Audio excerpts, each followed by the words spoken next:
자, 오늘 성경 보시도록 할까요? 로마서 1장 16절에서 17절만 봅니다.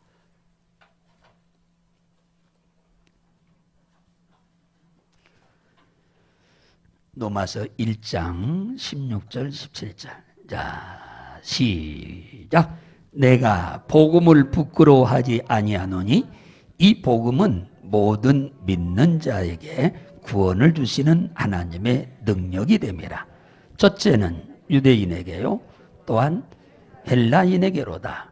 복음에는 하나님의 의가 나타나서 믿음으로 믿음에 이르게 하나니 기록된 바 오직 의인은 믿음으로 말미암아 살리라 함과 같으니라. 아멘. 할렐루야. 오늘은 종교개혁주일이라고 그랬죠. 예. 1517년 10월 31일은 마틴 루터가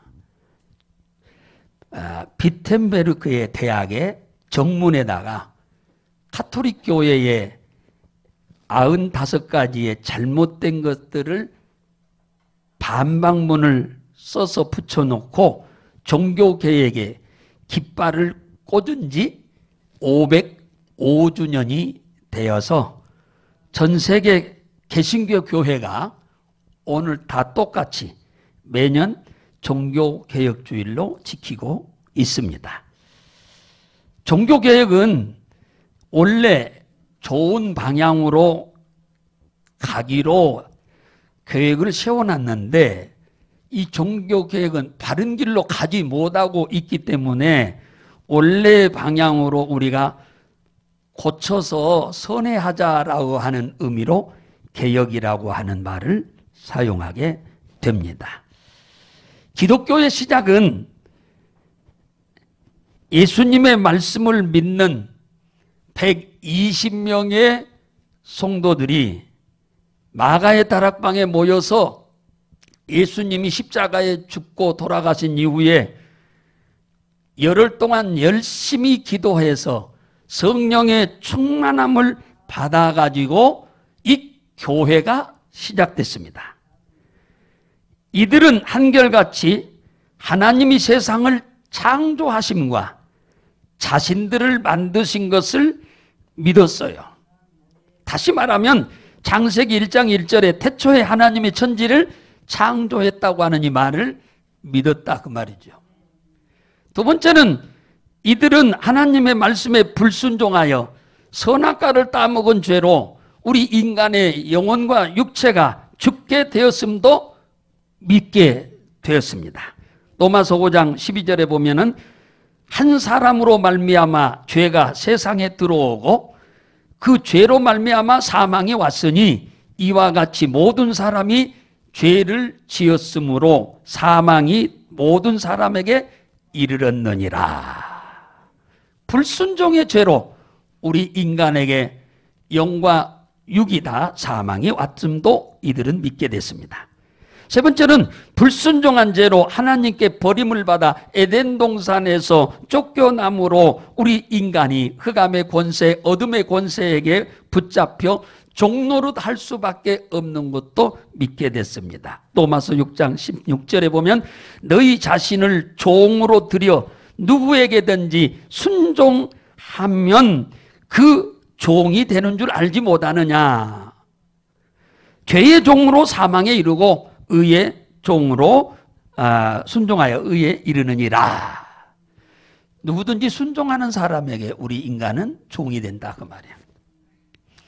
누가복음 16장 23절에 보면은 저가 음부에서 고통 중에 눈을 들어 멀리 아브라함의 품에 있는 나사로를 보고 아브라함이여 나를 긍휼히 여기소서 내가 불꽃 가운데 고민하나이다. 다시 말하면 네 번째는 우리 인간이 이 땅에서 살다가 죽으면 반드시 지옥에 갈 수밖에 없다고 하는 것도 그들은 믿게 됐습니다.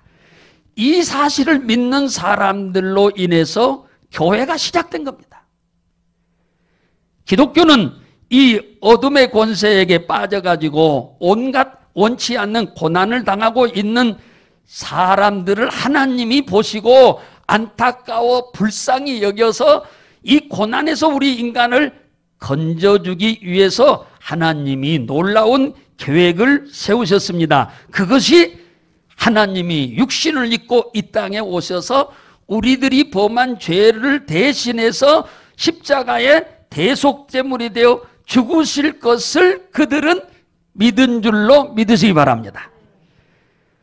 예수 그리스도를 믿는 자에게는 영혼도 잘되고 범사도 잘되고 육신도 잘되게 하는 것을 이들은 믿었습니다.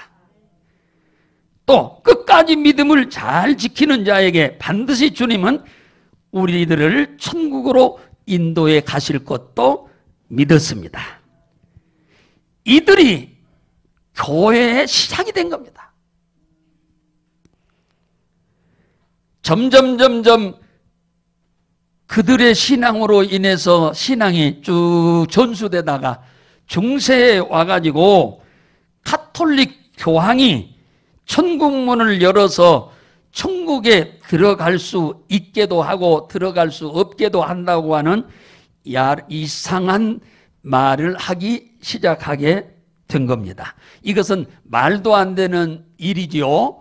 이것은 정말로 주님이 보신다고 하면은 크게 회초리를 맞을 만한 일이지요. 왜 이런 얘기를 했느냐 하면은 마태복음 16장 16절에 주는 그리스도시요 살아계신 하나님의 아들이라고 고백한 베드로를 교황이라고 그렇게 자기들이 이제 섬긴 거죠.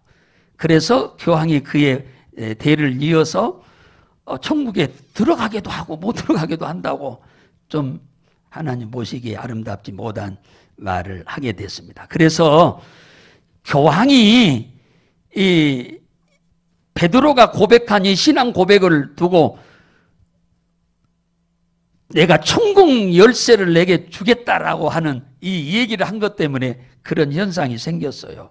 이 말씀은 베드로가 고백한 이 말은 예수가 그리스도임을 믿는 너희를 통해서 전도가 되어 천국에 들어갈 수 있게 하겠다고 하는 하나님의 말씀인데 이걸 오해한 것입니다. 그래서 심지어는 교황 무호설이 나왔습니다. 이게 이제 조금 엄청난 종교 개혁의 시발점을 갖게 된 원인 중에 하나입니다. 교황 무호설입니다. 교황 무호설이란 말은 교황은 죄가 없다 그 말이에요. 그러면 이 세상에 죄가 없는 사람은 하나님밖에 없지요. 그러니까 교황이 죄가 없다는 말은 돌려서 말하면 교황이 하나님이다 그 얘기를 지금 하고자 한 거죠. 두 번째는 구원은 예수를 믿어도 죄 용서받고 구원도 받지만은 아니다. 속죄권을 사기만 하면은 그 속죄권을 산 사람은 누구든지 지옥에서 천국으로 올라갈 수 있다라고 속죄권을 이 천주교에서 팔아먹었습니다. 교황이. 이건 말도 안 되는 얘기잖아요. 다시 말하면 예수 그리스도의 십자가의 대속을 다 무효화시켜버린 것이나 같은 겁니다. 그리고 또 하나는 로마의 나테라노 대성당에 있는 빌라도의 28개 계단에 무릎으로 기어서 올라가고 내려오면서 주기도문을 애우면은 모든 죄를 용서하고 지옥에 있는 사람도 천국으로 올라간다라고 이렇게 가르쳤습니다. 이게 누가? 천주교에서 그렇게 가르친 거예요. 허무맹랑한 가르침이죠. 예수 그리스도의 이 땅에 오심과 십자가의 대속이 완전히 다 헛것으로 만드는 행위이죠. 그래서 믿음이 올바르게 있던 지도자들은 이 종교 개혁을 하지 않으면 안 되겠다고 하는 그런 마음들을 갖게 된 것입니다. 이 내용들이 종교 개혁에 불씨를 심어주게 된 거지요. 이때 성령 충만하고 믿음이 참 좋은 젊은 신부인 마틴 루터가 좀 신학교의 교수로서 아주 강의도 참 잘한 친구였는데 이러다가는 성경하고는 전혀 다르게 가르치고 있으니까 이러다가는 다 지옥 가겠다. 이래서는 안 되겠다. 그래서 종교개혁을 하기로 마음을 먹은 것입니다.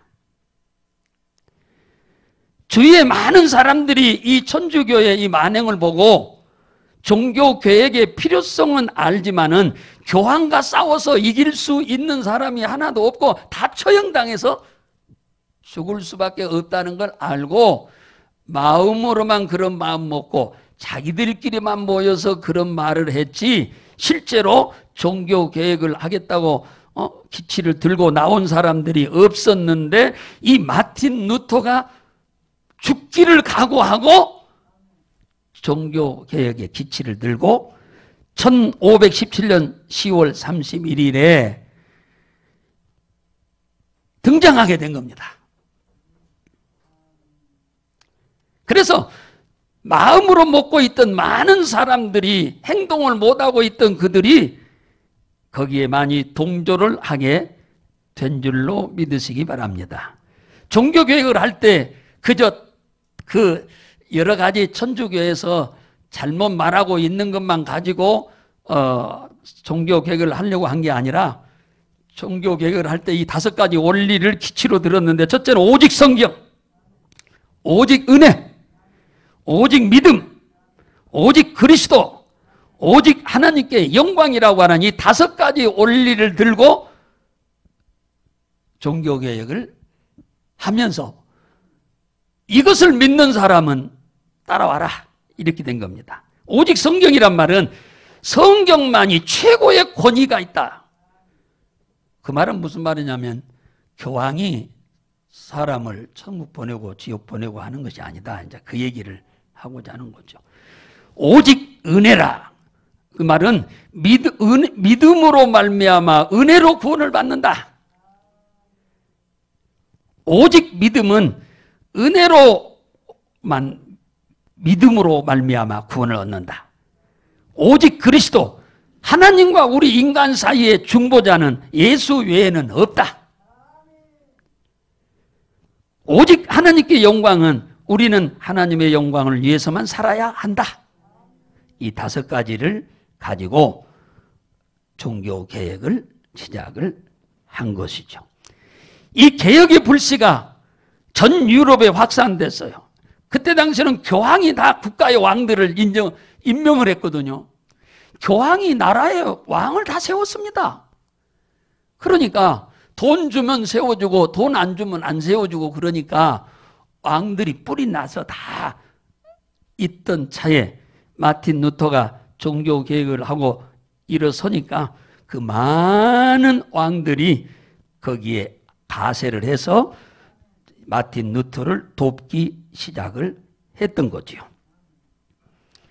종교개혁이 일어난 지 벌써 505주년을 맞이한 우리는 종교개혁과 무슨 상관이 있게 오늘 이 옛날 얘기를 하시면서 설교를 하시나 이렇게 여러분들은 말씀하실지도 모르겠습니다만은 지금 우리는 신앙생활을 개혁해야 할 때가 아닌가 하는 생각을 하게 됩니다.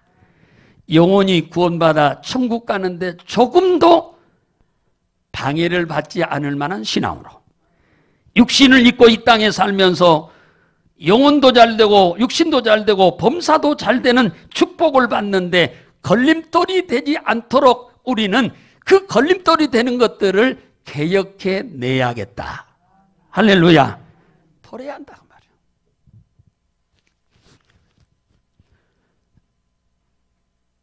시장에 가가지고 옷을 만들기 위해서는 옷감을 사오잖아요. 옷감을 사오면은 그 옷을 만드는 사람이 거기에다 그림을 딱 옷 모양을 그려놓고 가위로 다 잘라내잖아요. 어렸을 때 보면 아이고 저렇게 좋은 옷감을 잘라버린다고 막 마음이 아프더만 나중에 커서는 그게 이해가 되더라고요. 그거 잘라내지 않으면 옷이 안 되는 거예요. 과감하게 잘라내야 내게 딱 맞는 옷이 되는 거죠. 우리가 예수를 믿는 것이 영원한 천국에 가서 영생을 얻는 것이 첫째 목적이고 우리가 예수를 믿는 것이 이 땅에 살면서 우리 사람의 힘과 능으로 할 수 없는 일을 하나님의 도움을 받아서 우리가 형통한 삶을 살기 위해서 예수를 믿게 되는 줄로 믿으시기 바랍니다. 그런데 이 신앙생활을 하는데 방해가 되는 요소는 우리가 개혁해 잘라내야 한다는 겁니다. 할렐루야. 그래서 잠언 29장 1절에 보면 자주 책망을 받으면서도 목이 곧은 사람은 갑자기 패망을 당하고 피하지 못하리라. 자주 잘못했다 그러지 말아라 계속 그렇게 얘기하는데도 바꾸지 않으면 갑자기 뭐가 와요? 패망이 온다, 그 말이에요. 우리 사회생활도 그렇게 사회생활하면 안 되죠. 계속 똑같은 얘기를 지적당하면 안 되겠죠. 자주 책망을 받는 것이면 빨리 고쳐야 합니다. 신속히 고쳐버려야 합니다. 그래야 책망을 안 받고 징계를 안 받고 칭찬을 받게 되는 거죠. 다윗 왕의 징손자가 계시는데 그분이 아사 왕입니다. 이 남왕국 유다의 아사 왕이 되자마자 그 아버지 시대에 신앙생활을 그냥 적당하게 하던 것을 자기가 왕이 되자마자 철저히 하나님이 원치 않는 것은 완전히 잘라내고 하나님이 원치 않는 것은 완전히 끊어냈어요. 종교개혁을 단행한 겁니다. 많은 불평도 불만도 많이 있었겠지요. 그러나 그러지 않으면 왕은 물론이고 백성들이 구원도 못 받을 뿐만 아니라 복을 받을 수 없기 때문에 과감하게 이 아사 왕은 종교개혁을 단행하게 됩니다. 하나님이 싫어하는 것, 성경적이지 않은 것은 과감하게 개혁해냅니다. 역대하 14장 3절에 보면은 이방인들이 섬기던 그 신들을 갖다가 하나님의 자녀들이 갖다가 섬겼다니까요. 그래서 아버지 때는 그걸 다 용인을 했어요. 그냥 아버지가 그냥 너무 마음씨가 좋아서 용인을 했는지 믿음이 그렇게 좋지 않아서 용인했는지는 모르지만은 그 용인을 했었어. 그런데 그것 때문에 아버지 시대에 여러 가지 나라에 어렵고 힘든 일들이 많이 생긴 겁니다. 그래서 아사는 왕이 되자마자 이방인들이 섬기던 주상은 부시고 목상은 도끼로 찍어버리고 우상의 제단은 다 헐어서 불태버리게 된 겁니다. 그리고 역대하 14장 4절에 보면 백성들로 하여금 하나님 한 분만 섬기고 그 하나님의 말씀에 순종하며 살라고 이 아사왕이 가리키면서 어렵고 힘들 때 지금까지 우상한테 가서 기도하던 백성들에게 이제는 하나님한테만 가서 기도를 하도록 그렇게 가리켰습니다. 그러니까 하나님이 얼마나 기분이 좋겠습니까? 이 아사가의 이 신앙생활을 하나님이 보시고 너무너무 기분이 째지게 좋았을 것입니다. 애들 말로 말하면.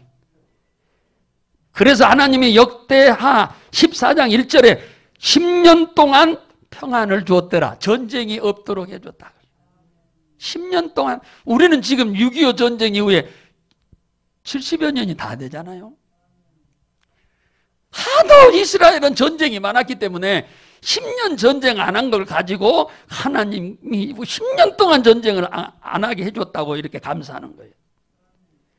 역대하 14장 6절에 보면은 여러 해 동안 싸움이 없었다 그랬고 역대하 14장 7절에 보면은 백성들이 하나님께 기도했더니 사방에 평안을 다 주었더라 그랬고 10년이 넘어서 구스라고 하는 나라가 100만 대군을 데리고 쳐들어왔는데 세상에 이 아사 왕이 그들과 싸워서 100만 대군 중에 한 사람도 살아서 도망가는 사람이 없도록 다 죽여서 전쟁을 대승리를 했다고 하는 줄로 믿으시기 바랍니다.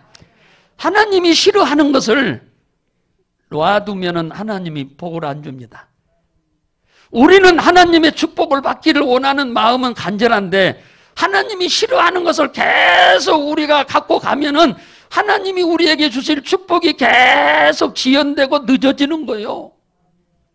하나님의 축복이 우리에게 신속하게 오기를 바라고 우리의 범사가 다 이렇게 평탄하고 형통하기를 원하면은 우리는 하나님이 싫어한 부분들은 영적인 것이든 육신적인 것이든 단호하게 개역 잘라내야 될 줄로 믿으시기 바랍니다.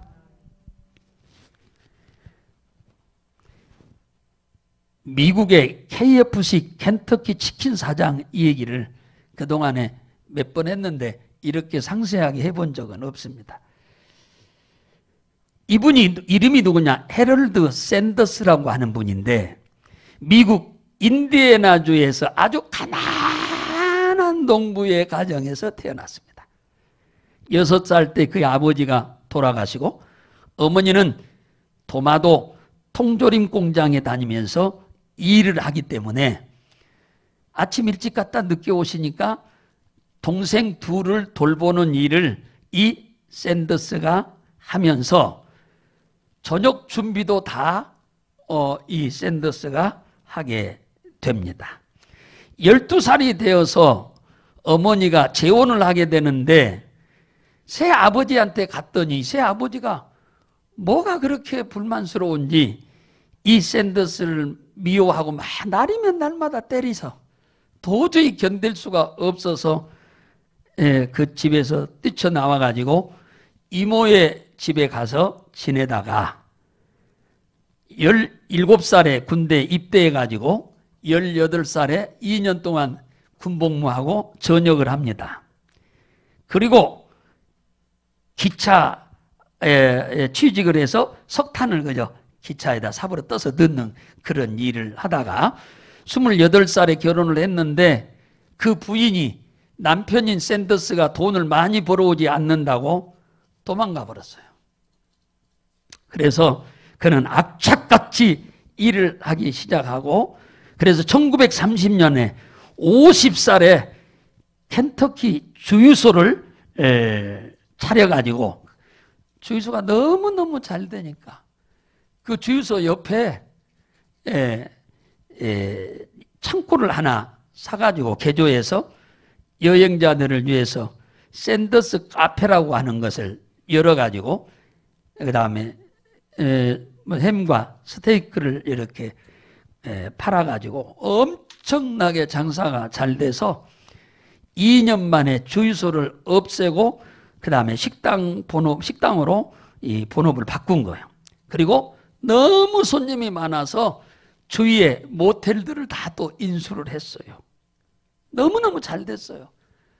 그런데 1941년 12월 2일 2차 대전이 일어나면서 관광사업이 불황으로 이제 치닫게 되자 있던 거 다 까먹고 문을 닫게 됐습니다. 이 일로 인해서 이 샌더스는 큰 충격에 빠지게 됐는데 그걸로 인해서 정신병원에 입원해가지고 있던 중에 한밤중에 12시간 넘었는데 창문 열어놨는 그 창문 사이로 찬송가 소리가 들려왔어요. 그게 우리가 가지고 있는 찬송가 432장입니다. 이 뭡니까? 너 근심 걱정 말아라 주 너를 지키리. 너 근심 걱정 말아라 주 너를 지키리.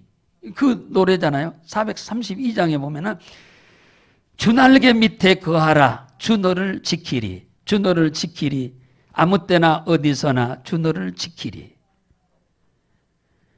어려워 낙심될 때 주 너를 지키리. 위험한 일을 당할 때 주 너를 지키리. 너 쓸 것 미리 아시고 주 너를 지키리. 구하는 것을 주시며 주 너를 지키리. 어려운 시험 당해도 주 너를 지키리. 구주의 품에 거하라 주 너를 지키리. 이 노래가 들려오는데 한밤중에 다 고요한 시간에 창문 열어놓은 사이로 이 찬송가가 들려온 겁니다.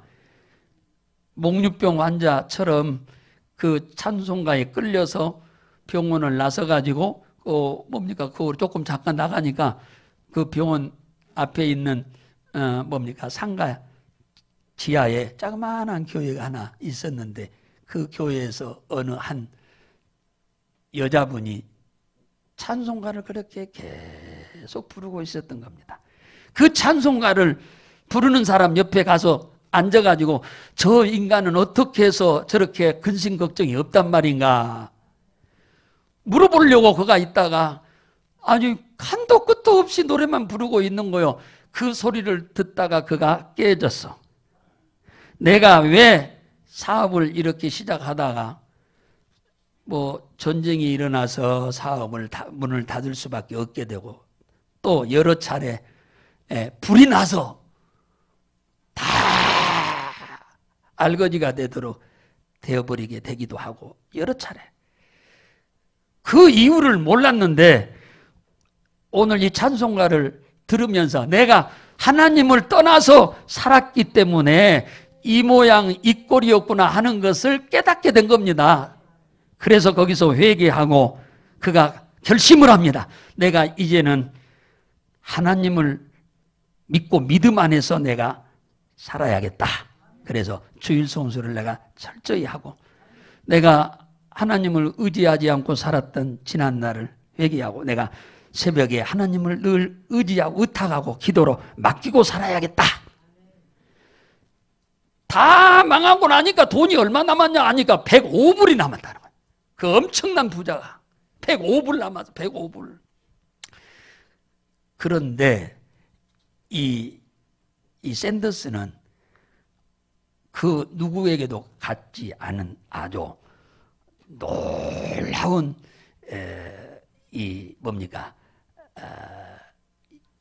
요리법을 갖고 있었어요.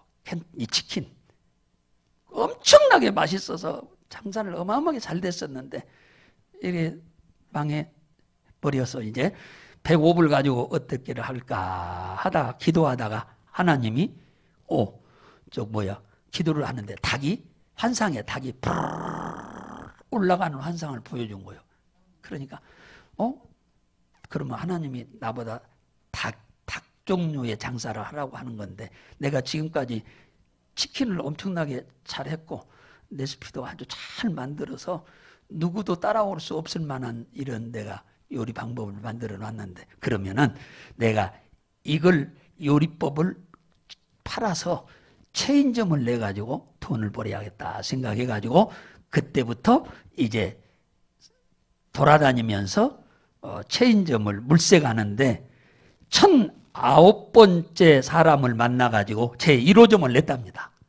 그리고 한 조각 팔 때마다 4센트의 로열티를 받기로 했답니다. 그래가지고 65세 때 그렇게 했어요. 65세 때.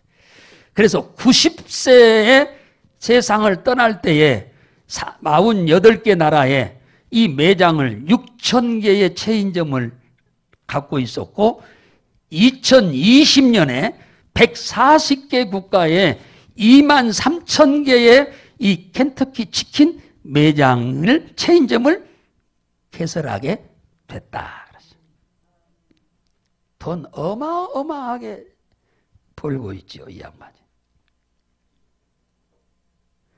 우리는 2년 반 동안 코로나로 인해서 비대면 예배를 드리다 보니까 겨우 신앙을 우리가 연명해 오지 않았냐 하는 그런 생각을 합니다. 우리는 다시 이제 정상적으로 우리가 일상을 생활하니까 우리의 영적 생활도 새롭게 개혁돼야 될 줄로 믿으시기 바랍니다.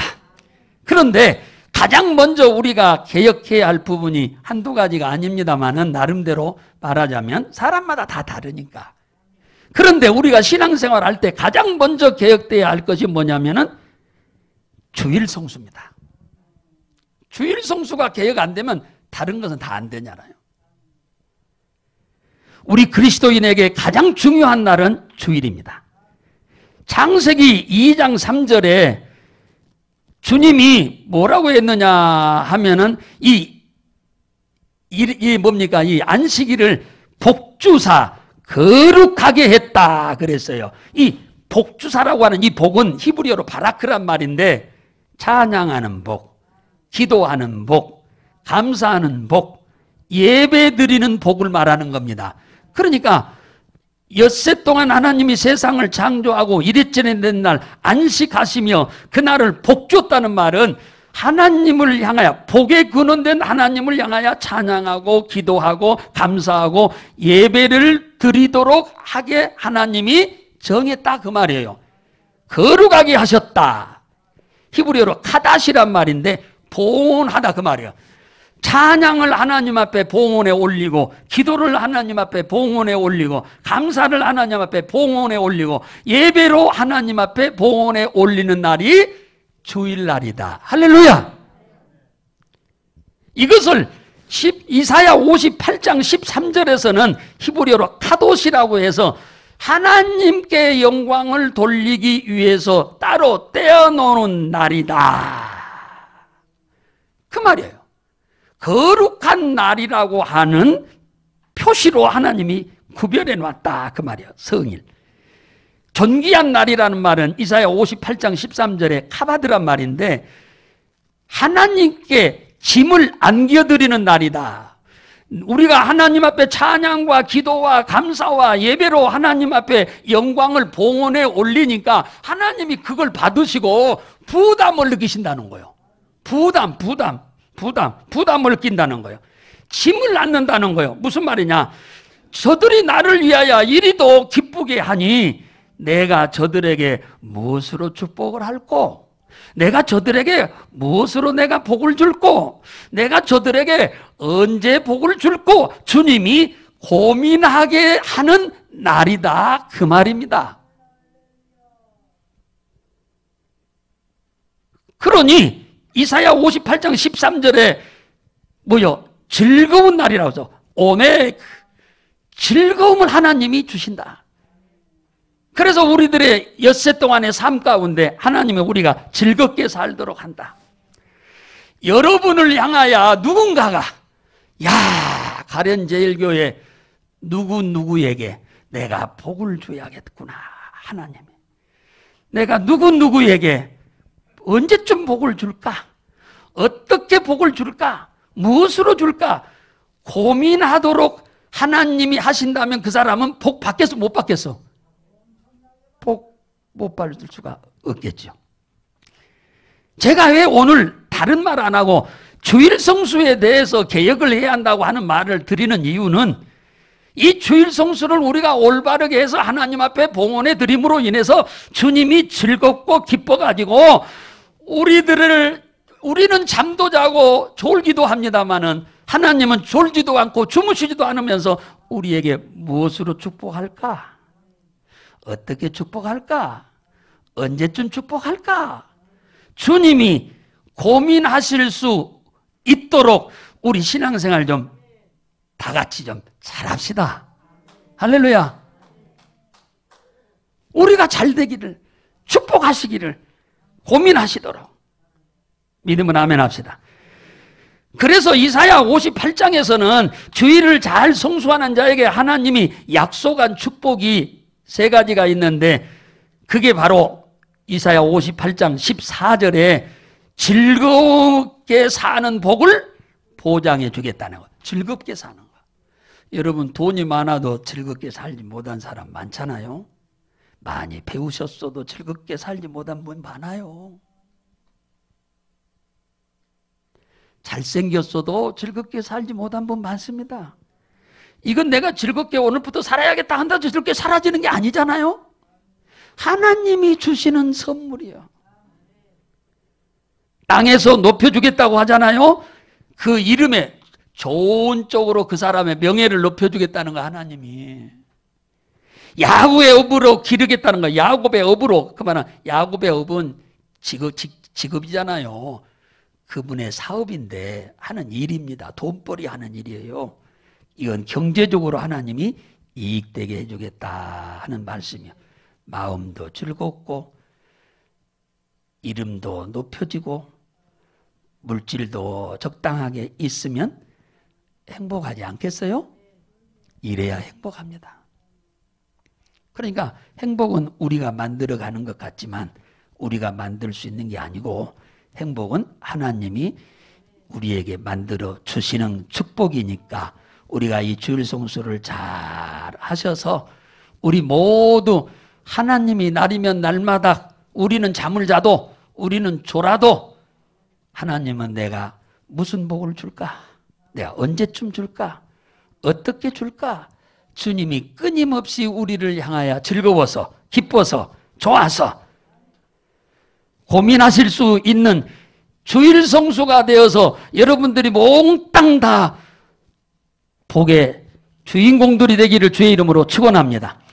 우리의 믿음의 선배들은 비진리를 개혁하기 위해서 목숨을 걸었습니다마는 우리는 비진리에 목숨 걸자는 얘기가 아니고 우리는 비신앙적인 것을 조금 개혁해서 하나님이 우리를 축복하시는데 방해물이 되는 것들은 좀 잘라내자 하는 말씀을 드립니다. 어디를 빨리 가는 것도 중요하지만 방향이 발라야 되듯이 일을 많이 하는 것도 중요하지만 하나님이 보시기에 아름다운 일을 해야 하는 것이 중요한 것 아니겠습니까? 그래야 우리가 범사에 형통하게 될 줄로 믿으시기 바랍니다. 사랑하는 성도 여러분, 저나 여러분이나 다 같이 예수 믿고 구원받아 천국 가는 것이 첫째 목적이고 두 번째는 이 땅에 살면서 하나님의 복을 받아 사는 것이 우리의 목적이 아니겠습니까? 그런데 우리가 하나님의 축복을 받는데 있어서는 방해되는 요소가 혹 있다면 그걸 좀 잘라내 버리십시오. 버려버리십시오. 그 뭐가 아깝다고 갖고 계시려고 합니까? 그냥 빨리빨리 잘라서 버려버리고 하나님이 기뻐하는 삶을 우리가 살아서 여러분의 영혼도 잘되고 범사도 잘되고 강건하고 여러분 자신도 가정도 가족도 소유도 산업도 다 잘되는 복을 받고 살아갑시다. 좋으신 하나님이여 감사합니다. 오늘 또 주의 전으로 우리의 발걸음을 인도하여 비진리를 향하여 목숨을 걸고 싸웠던 우리의 믿음의 선배들도 있는데 우리는 비진리하고 싸우는 게 아니라 비신앙적인 방법들을 좀 개혁하자고 하는 말씀을 드립니다. 주님, 우리 사랑하는 성도들에게 그러한 믿음을 주셔서 가장 먼저 우리 그리스도인의 표시가 주일 성수인데 주일 성수를 통해서 예배를 잘 드림으로 인하여 하나님께는 큰 영광이고 기쁨을 돌려드림으로 인해서 우리가 이 땅에 사는 동안 하나님 넘치는 즐거움의 축복 또 우리의 명예가 높이 드러나며 또 경제적으로도 부족함이 없이 풍성한 삶을 살 수 있도록 하나님 복을 받기를 원합니다. 그리 되도록 우리에게 은혜를 베풀어 주옵소서. 이 일에 방해되는 요소를 우리가 과감하게 끊어내도록 주여 축복해 주시옵소서. 주님이 도우시면 능히 그리하고도 남음이 있을 줄로 믿습니다.